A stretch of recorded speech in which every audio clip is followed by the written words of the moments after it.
We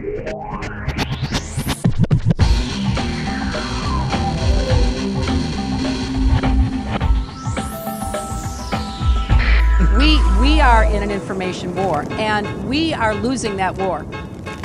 This is Robert Foster for Rap News once again, and what an eventful past few months it's been. History has certainly been happening, pyramids trembling and regimes unraveling, dictatorships being shaken in Tunisia, Egypt, Algeria, Bahrain, and now in Libya. And in media, an army of indie pioneers has emerged to pwn injustice through the cybersphere, facing riot gear with status updates and Twitter feeds, bringing peeps to the streets in corrupt state. And while the West stands by and applauds the protest, posing as the model of freedom for the rest, the world asks, where will the revolution begin next? Wait, it's our reporter John Pilger live from the Middle West. That's correct, Robert. I'm here in Wisconsin, where teachers and workers have started revolting.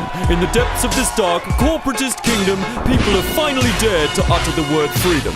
I'm deep embedded in the midst of them, witnessing the rise of the American citizen. Is it then the end of the terrible plight there? We might be seeing an end of the American nightmare. The people control several states and territories and are set to storm the mainstream news agencies. They've already deposed Governor Scott Walker, who abolished collective rights of the public worker.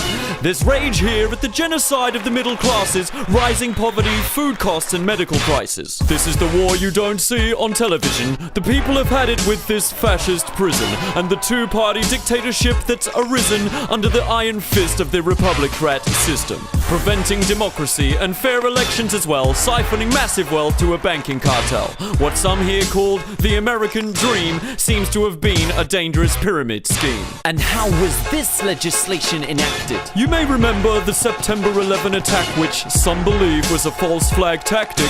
Either way, the loss of civil liberties was drastic. Patriot actors, political prisoners, torture, they even lost the right of habeas corpus in the name of freedom. But one thing's certain, now the people have tasted liberty, there's no returning. It just goes to show that you never know. Even the most oppressive regimes can be dealt a blow. Thanks for this news, John. So how will the world receive it? Let's cross live to Egypt first and speak with the fearless Asma Mahfouz, whose vlogs filled Tahrir Square with activist youth. Hello to you on the channel Rap News. Asma Mahfouz, do you mind if we ask for your views? Sure, the American people have suffered abuse and must choose if be slaves of tyrannical crooks or join us in the race into the modern era by taking up arms with Facebook and Twitter. We join in prayer for Americans tonight as they struggle for their basic human rights. So how can the world help soothe their plight? Hang on, Robert, someone's coming through on Skype. Hello? Hello, Asma, this is Ranin Salam in Baghdad. We just got news of revolting Americans. And? As you know, Iraq was invaded by the US to depose our brutal dictator. So please, to let the UN hear our statement, the Iraq people stand ready to return the favor. We'll send in our troops to save them from hell. Drop shock and no bombs and uranium shells. And what about the threat of fundamentalist Christians? We'll liberate them and give them a secular system. Yes, we'll save them, even the heathens. This is Operation Enduring American Freedom. So BRB, Robert, I have another friend online. Our sister Nisreen logging in from Palestine. Salam, all of us in occupied territory stand in solidarity with the oppressed of North America. Yes, Wait, I'm surprised. I guess I never realized that people in Palestine would have sympathized with one of Israel's most ardent allies. No, I must clarify. We pledge support for the indigenous nations who, like us, have lost their lands to colonization, like the Lakota uphold the Treaty of Fort Laramie and the true sovereign owners of occupied Hawaii. I see, so Robert Waite, lead singer of U2, has just uploaded a charity song to YouTube. Look! There's a country called America, and it's a world of dread and fear, where the only water flowing is the bitter sting of tears, and the only bells that ring there are the clanging chimes of doom. Well, tonight, thank God it's them instead of you. And there'll be no rights in America this Christmas time. The greatest gift they'll get this year is life. where nothing ever grows except the GMOs. Do they know it's Christmas time at all?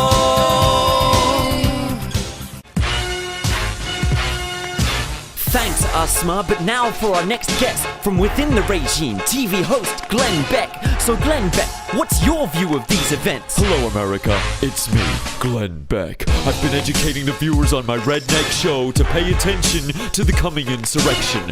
This is not a popular uprising. It's fomented by the unions. It's a communist virus. Okay, so who's behind this? Well, listen in. Protesters, Muslims, and Francis Fox Pippin in cahoots with students high on drugs she's given him, brainwashed by Lenin and Bill Ayers weathermen, using labor rights to spread trouble. They need to be clubbed over the head with shovels! But is it not that the American people are protesting because of genuine grievances? America does have the world's highest incarcerated population. 2 million behind bars. And although people were robbed blind by Wall Street, only Bernie Madoff went to jail for it. Oh, don't listen to him, America. The perfect storm is within. Students, Islamists, Google, all of them. They've thrown in their lot against liberty, against Israel, God, capitalism, and stability. Look, it's obvious. This is George Soros, who funded the Egypt uprising and all the followers through his Open Society Institute, backed by, oh, could it be the Muslim Brotherhood, who walk in step with who? Iran, and want the doomsday caliphate of the 12th Imam. Oh, well, that's great. Communist Islam. Yes, kids, that's the real enemy of this land. Okay, well, Glenn, stay near and we'll get your reaction to other opinions around the world as they happen. First, we have to take the next caller, Carlos Barranquilla, on the United Statesian border. Carlos, you're with a charity. Tell us, what do you do? Bueno, this NGO is called Gringos Are Humans Too. The US can't give its citizens even basic services, so for the last 30 years we've been sending aid workers in as maids and servants, and it's urgent that the aid keeps flowing while the people take on this regime. What's this? What the heck did that taco vendor say? Mexican aid workers? No way in hell, Jose. The Tea Party will shoot these hordes of immigrants on sight. We'll defend our borders for militias and fight. Listen, Colero, the walls and the fences and things, they ain't to keep us out, they're to keep Americans in.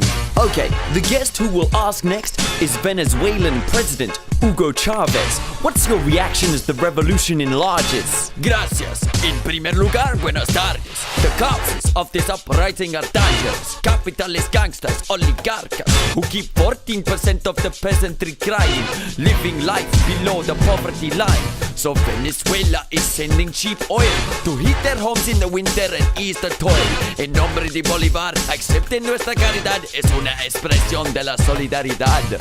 I speak on behalf of our merciful creator. Whoever accepts communist oil is a traitor. Wait, more breaking news coming in from John Pilger. Robert, I'm outside the Fox building. Rebels have breached the perimeter. They're inside. Whoever they find is unlikely to survive. So they've arrived? I'll hold off the baying hordes. Now that stench, Jesus, I hate the poor. The rebels have reached the central bunker, calling for the head of Glenn Beck the drunkard. Well, I call on Joseph Smith, Senator McCarthy, and the pure whiteness of the confounding fathers. They'll never take me alive. I might as well give in to the spirit of 9/12. This is my country. I just really love it. But I fear for it. They thought I was insane and lost. Who said I've lost the plot? I gotta make the pain stop for America and Fox with a good old American-made Glock. Good night, America. Well, dear viewers, I'm sure you all agree, it's wonderful to witness these jolly scenes. We've seen our brothers and sisters make history in North Africa and across the Middle East. But sympathy to our poor cousins in the far west, on whose shoulders has fallen this large test, this quest, this incredible fight. In some sense, we are all Americans tonight. As worldwide the pyramids of power are jogged, let us remember the bigger journey we're on. Long ago, we embarked on this great adventure, yet humanity still remains an ideal we aim for. What may be said of so-called revolutions? Are they not baby steps in our ongoing evolution? The road is long, and despite our talk of civilization, we're still far from that destination.